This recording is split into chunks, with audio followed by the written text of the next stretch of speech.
Happy Friday. How's everyone doing? I'm Martha, and welcome back to Pause Fitness and Yoga, or Pause Yoga and Fitness, actually. I was asked about the bicycle and Pilates. This is a move I very rarely do. I probably should do more of them. It's just one that challenges myself. So, again, that's one I probably should be doing more of. So I figured I would take the opportunity to show you the bike. It's done from a shoulder stand move. So, you can do, and I'll show you the modifications. I mean, you can do bike on the ground. You can do bike in shoulder stand. If shoulder stand in itself is a challenge, we'll go through that as well. Before you join me here, you need to be really warmed up. I have already been on a run and I'm teaching Pilates today, so I'm ready to go. But before you try this yourself, just make sure you're ready to go too. Listen to your body as you're doing this.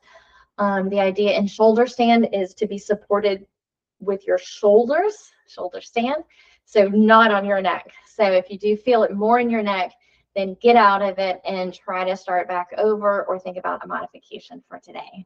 All right, let's get moving. Just join me on your back. I think we're good.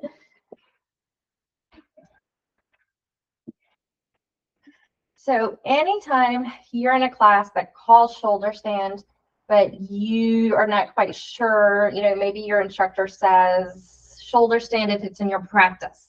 Well, if you're not quite sure what shoulder stand is, I would say it's not your practice.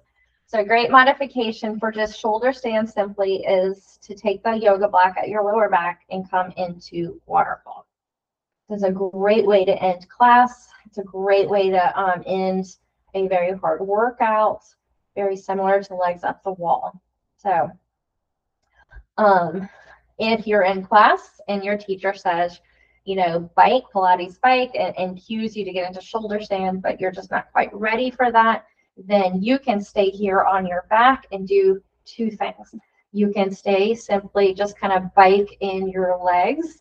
And for me, the biking part is just a lot of coordination, but this is the bike. Now, if you wanted to add on to this, a lot of times in our Pilates series, we will bike. So we'll add that twist in the upper body. So that's another great version.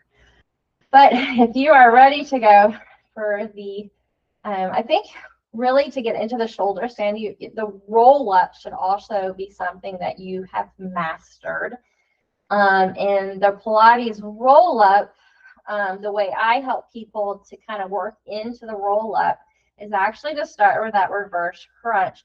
And you draw those knees in, the bum lifts, and you slowly lower down. And you take a few of those. If that's pretty good and not very challenging for you, then you're going to move into the next level, the glute lift, and you're just lifting up and lowering back down. And try to go straight up, straight down. None of this back and forth stuff that you see often in gyms and other, a lot of places. So straight up, straight down with control. I am digging my hands into the floor. That's fine. A lot more challenging is hands up or no hands at all.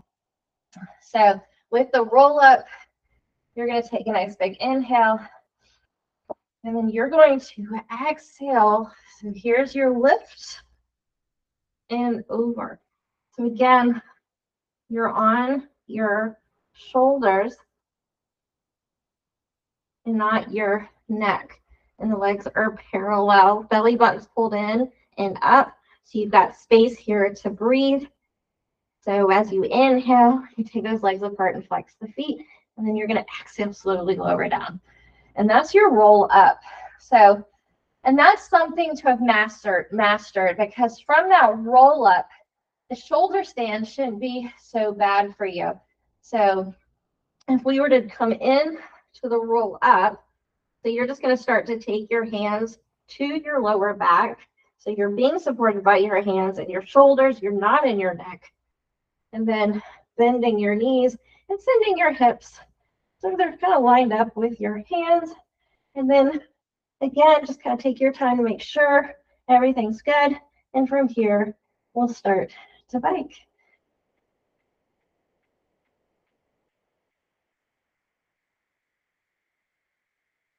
Very challenging.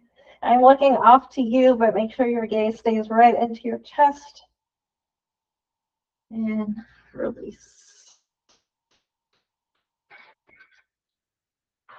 I hope this helps. I hope this is exactly what you were looking for. Drop in the comments, let me know if this makes sense, if I can help in any other way.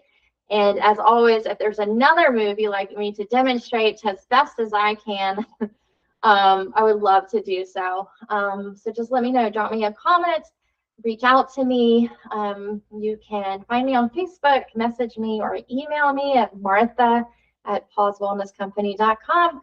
Thanks again, and I hope you have a great day, and see you back here soon. Bye.